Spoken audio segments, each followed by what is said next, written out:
Bienvenue à l'émission Point Virgule. Et comme nous approchons de la fête de Noël, eh bien, nous allons parler du marché de Noël et de l'illumination de l'arbre de Noël 2018. Et j'ai avec moi Mme Odette Sarrazin et Maxime Fournier pour nous en parler. Bonjour. Bonjour. Alors, c'est comme à tous les ans, on revient. Oui, écoutez, pour le marché de Noël Brandon, c'est les Amis de la Terre, nous en sommes à notre 9e édition. Donc, oui, on revient, puis toujours avec des nouveautés. On essaie de s'améliorer d'année en année, là. Même chose pour l'illumination de l'arbre. Ça fait déjà quelques années là, que l'événement a lieu et se joint au marché de Noël, là, encore une fois, cette année. Et pour cette année, je crois que vous allez être en hiver. Oui, c'est ça. Ça met dans l'ambiance des fêtes, en tout cas. Oui. L'hiver a commencé plus de bonne heure cette année. C'est ça, on a un Noël blanc, puis c'est très bien comme ça. Et souhaitons que ça reste aussi, parce que quand ça commence, c'est mieux que ça demeure. Oui. Et vous avez beaucoup de choses à nous parler du marché de Noël. Hein? Oui, parce que cette année, on a tenté d'innover, on a innové en mettant vraiment en valeur nos artisans. Et sans savoir ce qui arriverait pour la suite des choses, déjà, on avait prévu d'inviter des artisans qui fabriquent des choses devant nous, qui nous montrent comment ils font comment on fait les produits. Et donc, on avait déjà invité notre forgeron, Alain Coutu, qui va forger sur place et qui va permettre aussi aux gens de forger eux-mêmes leurs pièces de métal. Fait que c'est ça, j'ai apporté devant quelques, entre autres le tisonnier, des crochets pour suspendre les mangeoires d'oiseaux ou les jardinières, aussi le triangle pour appeler les gens à la soupe. Et oui, aussi, il y a des pièces qu'il a fabriquées lui-même ou que vous allez pouvoir voir puis se procurer, dont on ne voit pas très bien, là, mais notre hélice versicolare sous le chapeau. Et donc, c'est ça. Donc, on était dans l'esprit de faire voir aux gens ce que font nos artistes. Et entre-temps, sans qu'on le sache, il y avait le projet, on savait qu'il y avait un projet dans la MRC qui s'appelle « Pour la suite du geste, rassemblons-nous ». Mais ce qu'on ne savait pas, c'est qu'ils ont gagné un prix national. Fait qu'on était encore d'autant plus fiers de pouvoir mettre en valeur les produits de nos artisans. Et les artisans qui font partie de ce projet-là, qui sont le fléché, le tissage, puis le gossage de cope. Fait que donc, ces trois métiers-là traditionnels vont être en exposition. Les gens vont être là pour nous en parler, pour les voir à l'œuvre. Et fait que donc, pour nous, c'était un plus, puis on est content d'en parler, puis on est fiers de notre MRC puis du patrimoine. Vous avez parlé entre autres, de flécher. Oui. Alors, ça, c'est une tradition, si on veut, québécoise, là, mais il y a des places où ils ont des artistes spécialisés dans le fléché. Oui. Et il y a beaucoup de choses à comprendre dans ça, de la façon que c'est tissé. Hein? Oui. Puis j'aurais tout envie de vous poser une question. Quand on parle de fléché, qu'est-ce qui vous vient en tête? Qu'est-ce que vous voyez quand on vous parle fléché? Bien, c'est toujours la ceinture fléchée qui nous vient en tête. Hein? Oui, c'est ça. Mais pour dire que ce n'est pas que de la ceinture fléchée. Puis c'est pour ça que je me suis permis, c'est Mme Boulard, une personne du cercle des fermières de Saint-Norbert, qui m'a laissé, c'est ça, il y a le chapeau qu'on voit sur la table avec un petit bandeau c'est du fléché. Elle m'a remis aussi un sac qui peut servir un sac pour les iPads et tout ça de ce monde, là, notre nouvelle technologie. Donc, ça ne fait pas référence seulement qu'à la ceinture fléchée, ça a d'autres utilités et des usages. Et oui, quand vous dites que ça peut être reconnu et que les artistes, c'est ça, ont leur technique et ont leur couleur personnelle, je dois dire que dans la MRC de Dautrey, on a des personnes qui sont reconnues mondialement pour le fléché, dans le projet justement pour la suite du geste. Fait que donc, on est chanceux, puis donc c'était un honneur de pouvoir parler de leur technique et de ce métier-là traditionnel qu'on veut préserver pour toujours. Un autre point qui m'a frappé, vous avez parlé de forgeron. Oui. Et puis, de ce que je me souviens, moi, de forgeron, ça prend une forge, naturellement, et du feu, le souffleur, et allez-vous être installé comme ça? Oui, oui. On va être à l'extérieur, hein, on s'entend. Ah, ouais. Bon. On s'entend qu'on va être à l'extérieur, oui, puis ça va être à l'électricité. Fait que donc, Alain Coutu, c'est ça, il est équipé pour faire de la forge, et puis il y a tous les instruments pour le faire avec le feu au charbon, mais qui est chauffé à l'électricité. Fait que donc, ça va être à l'extérieur du centre sportif, dans l'entrée.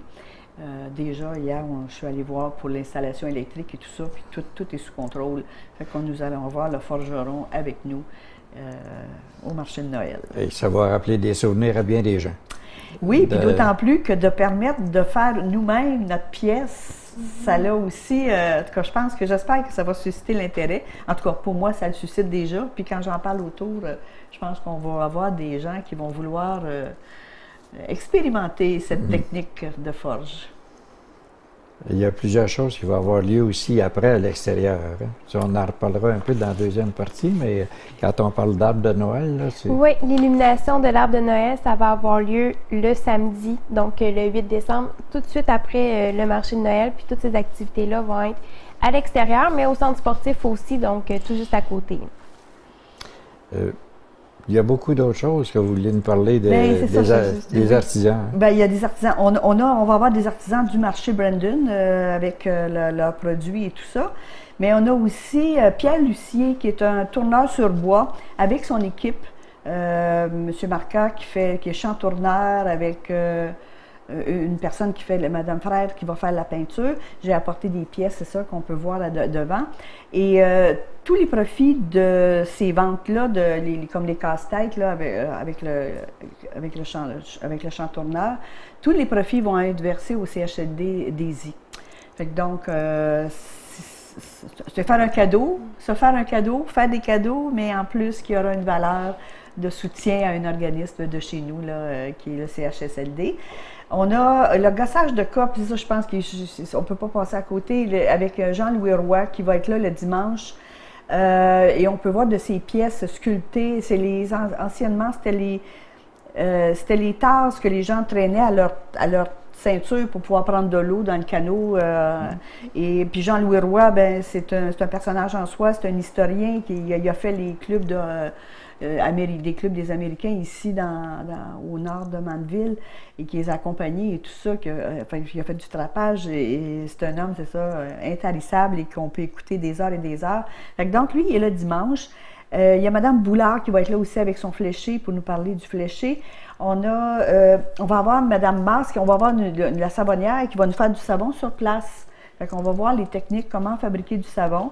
On a le tissage avec Mme Jocelyne Denomé. C'est ça, on a des pièces de tissage aussi, qui va aussi apporter son métier à tisser portatif, où on va pouvoir voir comment fabriquer des pièces tissées. J'ai oublié. Savonnière, tourneur sur le bois. Fait que donc, c'est ça, plus ben, nos artisans qu'on a qui vont, nos fournisseurs du marché, là, le miel, les agneaux, on a aussi le ciboulot de Mandeville avec ses produits d'érable et de bouleau, de sève de bouleau, dont on va avoir les produits. Fait que c'est ça, c'est riche Notre région est très riche en agroalimentaire et si on veut, on peut s'alimenter presque à 100% chez nous, là, sans avoir besoin d'aller dans les grandes chaînes ou aller chercher nos produits à l'extérieur du Québec. D'année en année, est-ce que vous voyez une progression, par exemple, d'abord chez les artisans et ensuite dans le public qui vous visite? Je dois dire que c'est parce que c'est une clientèle qui change. De dire que je dirais oui et non, parce que la clientèle est quand même assez stable, mais c'est une clientèle qui change. Fait que donc, on voit des gens, de nouvelles personnes et tout ça qui s'intéressent de plus en plus. Puis je pense que cette année, que c'est assez exceptionnel avec Dominique Champagne là, qui vient de lancer la grande demande de signer le pacte pour la transition. Et là, les gens prennent conscience qu'ils doivent faire quelque chose et contribuer à un marché de proximité. Bien, c'est une façon de poser un geste concret. Les gens se demandent qu'est-ce qu'on peut faire, mais qu'est-ce qu'on peut faire? Déjà d'éviter le transport de ces produits-là, d'acheter local. Bien, c'est déjà un geste, c'est ça qui a une grande importance, parce que quand on sait que le transport, c'est le facteur de plus grande émission de gaz à effet de serre. Fait que donc, si on réduit notre transport, si chaque personne achète un produit local, bien déjà, on vient de faire un geste important pour la planète. Je pense que c'est appelé à se développer, puis que les gens vont prendre conscience que d'acheter un produit local, bien, en plus d'avoir un produit de grande qualité, bien, on a aussi un produit qui a un impact sur la planète important. Et c'est ça. Et actuellement, il y a un mouvement qui se dessine assez fort pour acheter des produits québécois comparé aux produits américains surtout. Américains. Parce que, à cause, on peut dire que ça dérive un peu de la politique, mais ça peut se répercuter même dans nos assiettes. Bien, c'est évident. Puis c'est Laure Varidel qui disait, il y a quelques années, qui disait « acheter, c'est voter ». Bien, c'est encore d'actualité. Si je choisis d'acheter un produit québécois, puis encore en plus un produit vraiment local, si on pense ici aux produits qu'on a sur la table, bien, ce sont des gens de la région. Fait qu'on encourage une entreprise locale, ça encourage l'économie locale, on encourage un producteur, on encourage l'économie locale, et ça a des répercussions partout dans notre environnement immédiat. Et puis ça, je pense qu'il faut vraiment être conscient de ça. Tu sais, la valeur de ce produit-là a une valeur, moi je dis, inestimable pour la planète. Là. Je pense que vous produisez beaucoup avec ces produits locaux-là. Vous mettez dans l'idée des gens que le produit local est important, mais aussi que les producteurs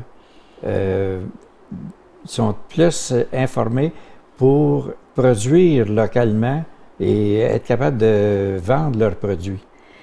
Parce qu'on voit beaucoup plus de produits locaux actuellement sur des tablettes, par exemple, qu'il y a quelques années.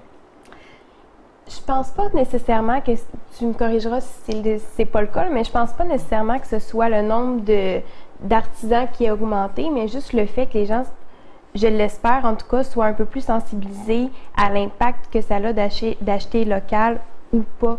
C'est comme tu disais, là, avec le pacte là, qu'on a pu voir dernièrement dans les médias, à la TV, à la radio, sur Internet, on en a entendu parler partout. Là.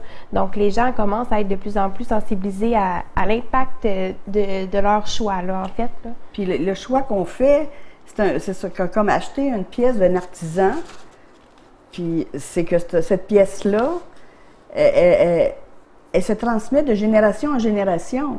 Tu sais, si on avait des meubles autrefois qu'on a encore, qu'on veut conserver, alors qu'aujourd'hui, on va acheter une pièce de mobilier, puis que dans quelques années, probablement qu'on retrouverait peut-être au dépotoir. Fait que donc, nos artisans, ce qu'ils font, bien, ça a une valeur aussi patrimoniale, ça veut dire que ça a une valeur dans le temps. Ça veut dire que nos enfants, nos petits-enfants, ben peut-être qu'ils seront fiers d'avoir, puis justement, parce que dans le coffre des savoir-faire qu'on va avoir, là, c'est une exposition là, qu'on va avoir au marché, dans une des vidéos, la personne dit, ben moi, je suis en train de faire une pièce, je suis en train de tisser, je sais pas, une couverture pour mon enfant, mais mon enfant va garder sa couverture pour son enfant et c'est une pièce qui va suivre le patrimoine familial. Fait que ça a aussi cette importance-là, le fait d'acheter.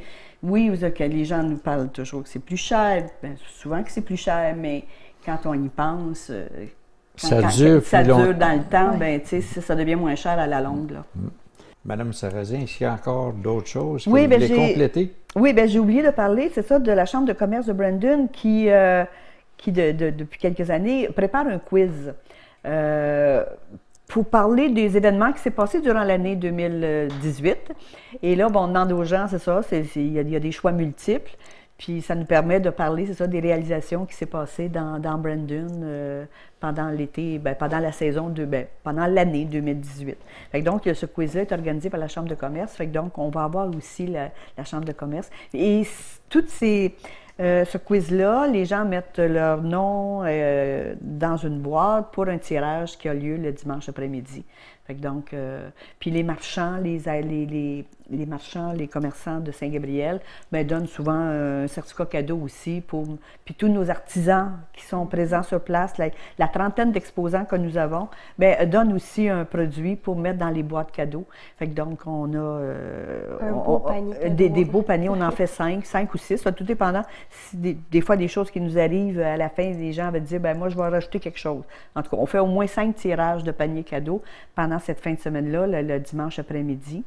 Et bien, c'est ça. Puis je veux remercier les bénévoles qui travaillent à ce projet-là, dont Carole Dion, qui est en charge de tout essayer de faire les boîtes, les emballages et tout ça.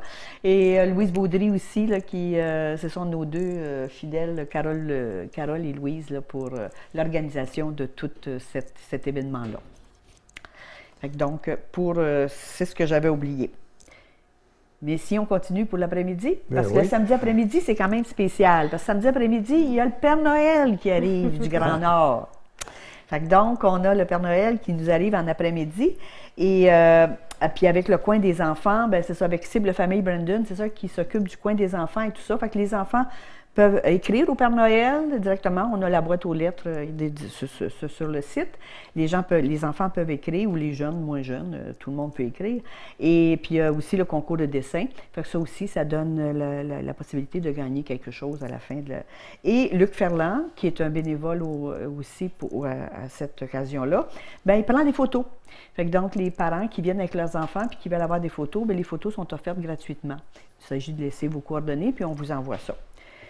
Et aussi, on a Ruth-Hélène Brosseau qui, depuis le début de son élection, depuis qu'elle est ici dans le comté Berthier-Masquinongé, elle vient nous partage le gâteau. Elle nous offre le gâteau aux carottes qui est fait cette année par Amélie Roch, qui est notre traiteur présentement, qui nous offre le repas, qui nous prépare le repas durant cette fin de semaine-là. Et donc, le gâteau est préparé, puis Ruth-Hélène distribue le gâteau à toute la population qui vient la rencontrer cet après-midi-là. Vous avez parlé du traiteur, il va y avoir des repas aussi sur place. Oui, bien c'est ça. C'est ça. Amélie nous prépare le repas à partir des produits locaux. Fait que c'est fait à partir c'est ça, là, elle est en train d'évaluer ce qu'on a comme producteur et les produits que nous avons.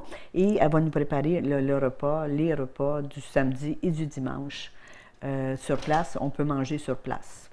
Puis peut-être je vais le mentionner tout de suite, avec de la vaisselle lavable, la vraie vaisselle. Fait que donc, il n'y aura pas de vaisselle en plastique ou carton ou tout ça. C'est de la vaisselle lavable. Déchet zéro. C'est ce qu'on vise. C'est notre objectif. On vise 0 déchet, mais on sait que c'est pas facile. Puis d'autant plus aussi que, comme tantôt je mentionnais à la pause, qu'on va avoir des cruches d'eau sur place. Fait que les gens qui apportent leurs bouteilles réutilisables pourront faire le remplissage sur place. On demande à tous nos exposants de ne pas apporter de bouteilles d'eau. On essaie de bannir nos bouteilles d'eau de tous nos événements. Et ça fait partie, c'est ça, d'un objectif 0 déchet, comme on le mentionnait tantôt. Il y a plusieurs municipalités qui ont d'ailleurs passé un règlement là-dessus, pas de bouteilles d'eau. Ils n'ont peut-être pas passé le règlement, mais peut-être qu'ils ont passé le règlement, ça je ne sais pas. Je sais qu'il y en a qui ne l'ont pas passé, mais au moins dans leur pratique, il n'y a pas de bouteilles d'eau. Puis ici, on peut le remarquer, ici à Ville de Saint-Gabriel, ce sont des pichets qu'ils ont sur la table, à la municipalité de Saint-Gabriel de Brandon, à la MRC de Dautry aussi. Ce sont des pichets qui sont sur les tables des conseils municipaux. Fait qu'on les en félicite et on les encourage à continuer. Ensuite, si vous voulez, je peux poursuivre avec les activités du samedi après-midi qui vont avoir lieu à l'extérieur cette fois-ci, dans le cadre de l'illumination de l'arbre de Noël. Donc, le samedi, le 8, en après-midi, à partir de 15h, à l'extérieur, il y aura de la musique là, du temps des fêtes. Il va aussi avoir le gros foyer extérieur de la ville pour mettre un peu d'ambiance là, à l'extérieur. Et puis, le Père Noël passe au marché en après-midi. Vers 15h30, il sort dehors, vient faire de l'animation là, un peu pour les gens qui seront à l'extérieur. Puis il va aussi avoir la distribution de cadeaux qui va se faire dehors. Pour une deuxième fois, c'est la deuxième année là, qu'on procède à une distribution de cadeaux. Les cadeaux sont encore une fois cette année offerts gracieusement par la pharmacie Jean Coutu de Saint-Gabriel. Donc, animation, distribution de cadeaux vers 15h30. Et puis ensuite, vers 16h30, on aura la chance, encore une fois cette année, d'avoir la chorale de l'école primaire des Grands Vents qui vont venir nous offrir leur chant de Noël. Donc, c'est une prestation d'une 20aine de minutes. Donc, c'est une quinzaine d'enfants, la chorale, avec Annie Rivet, la professeure de musique, qui vont être là pour faire des chants de Noël à l'extérieur. Et finalement, on finalise cet événement-là vers 17h. Avec l'illumination de l'arbre. Donc, on fait un décompte tout le monde ensemble, puis on termine avec l'illumination de l'arbre de Noël au centre de l'entrée au centre sportif de Brendon. Et je pense qu'il y a les contes. Oui, cette année, une nouveauté cette année, en plus du marché de Noël, en plus de l'illumination de l'arbre de Noël, le service des loisirs a mis en place un tout nouveau projet. Et en fait, il s'agit d'un calendrier de l'Avent. Donc, c'est assez simple. C'est un conte de Noël par jour pendant les 24 premiers jours du mois de décembre. Et les contes sont écrits par les élèves de 6e année de l'école primaire des Grands Vents ici à Saint-Gabriel. Et puis, donc à chaque jour, ce sera un conte différent qui sera affiché soit dans un organisme ou un commerce de Saint-Gabriel. Et je vous annonce en primeur que les contes du 8 et du 9 décembre vont évidemment être affichés au marché de Noël, donc dans la salle Jean Coutu du Centre sportif et culturel de Brendon. Puis pour le reste du mois, là, comment ça va fonctionner, c'est qu'à chaque jour, sur la page Facebook de Ville Saint-Gabriel, on annoncera où le conte sera affiché cette journée-là. Donc, par exemple, on pourrait voir le 1er décembre, on pourrait voir sur la page Facebook de la Ville aujourd'hui, rendez-vous au Centre sportif et culturel de Brendon pour lire le conte de tel ou tel élève. Ainsi de suite jusqu'au 24 décembre. Donc ça, c'est un tout nouveau projet là, qu'on met en place cette année. Et puis les contes, ce seront le 8 et le 9 au marché de Noël. Bien, ce qui est intéressant là-dedans, c'est d'intéresser les jeunes. Tout à fait. Bien, c'est certain. Le projet du calendrier de l'Avent, ça vise à encourager la lecture, l'écriture chez les jeunes, puis aussi à donner une certaine visibilité là, au marché et à tous les autres organismes et commerces là, qui vont participer au projet parce que, en fait, on incite les gens à se déplacer pour aller faire la lecture du conte du jour. Là. Alors ça, c'est pour le samedi. Oui, exactement. Puis il y aura un conte aussi différent le dimanche. Donc, il y aura 2 contes là, durant exposés. Puis week-end-là. on espère que les jeunes qui auront composé ces contes-là, on espère qu'ils pourraient venir nous les lire ou nous les conter, nous les raconter, tout dépendant. Ça reste à confirmer, ça reste à mais confirmer, on souhaite là, que mais ce soit déjà de lire, et c'est ça, c'est un très, très, très beau projet. C'est ça qui... en tout cas, qui est très stimulant aussi, puis qui est encore une nouveauté cette année. Fait que, comme je dis, le marché de Noël s'améliore d'année en année. Fait que donc, toujours des meilleurs crus d'année en année. Moi, peut-être, je voudrais rajouter que c'est gratuit. Mais c'est gratuit, on s'entend que c'est un marché de Noël, les gens viennent pour se faire des cadeaux, hein, ou en faire, ou en... mais l'entrée est gratuite. L'entrée est gratuite, mais c'est sûr que les produits, c'est sûr, vont être en vente, mais vous allez avoir des produits originaux et de grande qualité. Par rapport à l'événement qui aura lieu à l'extérieur, j'ai oublié de mentionner qu'à partir de 15h, on donnera aussi des chocolats chauds gratuitement aux personnes qui seront présentes. Et puis aussi peut-être mentionner là, pour la distribution des cadeaux, il n'y a pas d'inscription nécessaire, donc on va vraiment donner là, des cadeaux aux enfants qui seront présents. Par contre, évidemment, c'est une quantité limitée. Là, on n'a pas, le Père Noël n'a pas des cadeaux à l'infini, donc on aura environ là, 150 cadeaux pour les 150 premiers enfants qui seront sur place. Mais si je me fie à l'année passée, là, on n'en avait pas manqué. Tout le monde était reparti avec un petit quelque chose. Et souhaitons que cette année, que le Père Noël lui aussi apporte une belle température. Oui, on le souhaite. Si c'était de la neige, ce serait merveilleux. De tout sauf de la pluie.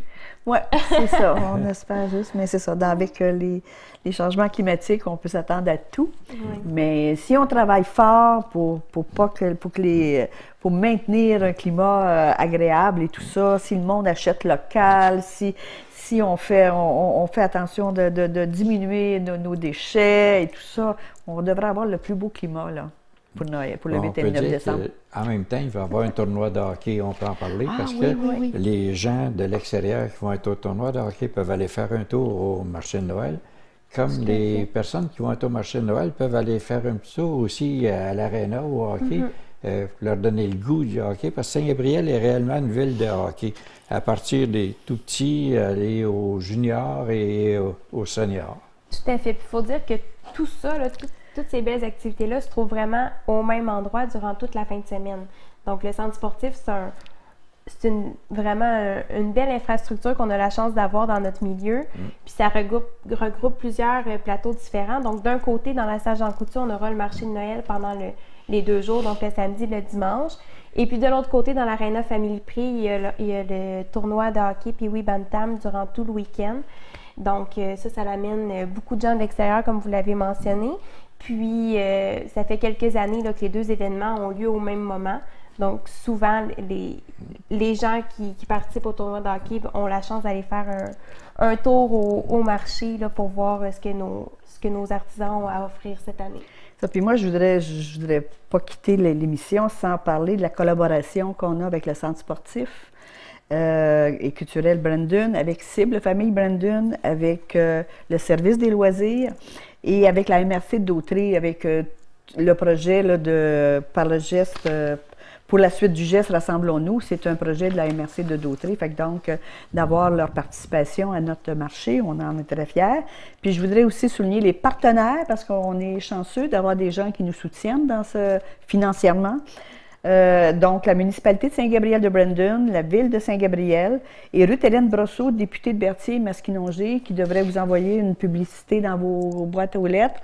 Tout à fait gracieusement. Fait que puis on sait que ça a un grand impact. En tout cas, nous, on a pu le constater. Et vous dire aussi que pour les gens qui nous écoutent de l'extérieur de Brandon, on a une borne de recharge. C'est une borne avec une borne de recharge pour véhicules, mais avec 2 prises. Fait que donc, les voitures électriques sont bienvenues à Saint-Gabriel. Alors, c'est ce qui termine notre émission. Et alors, dernière chose, on invite les gens le 8 et 9 décembre.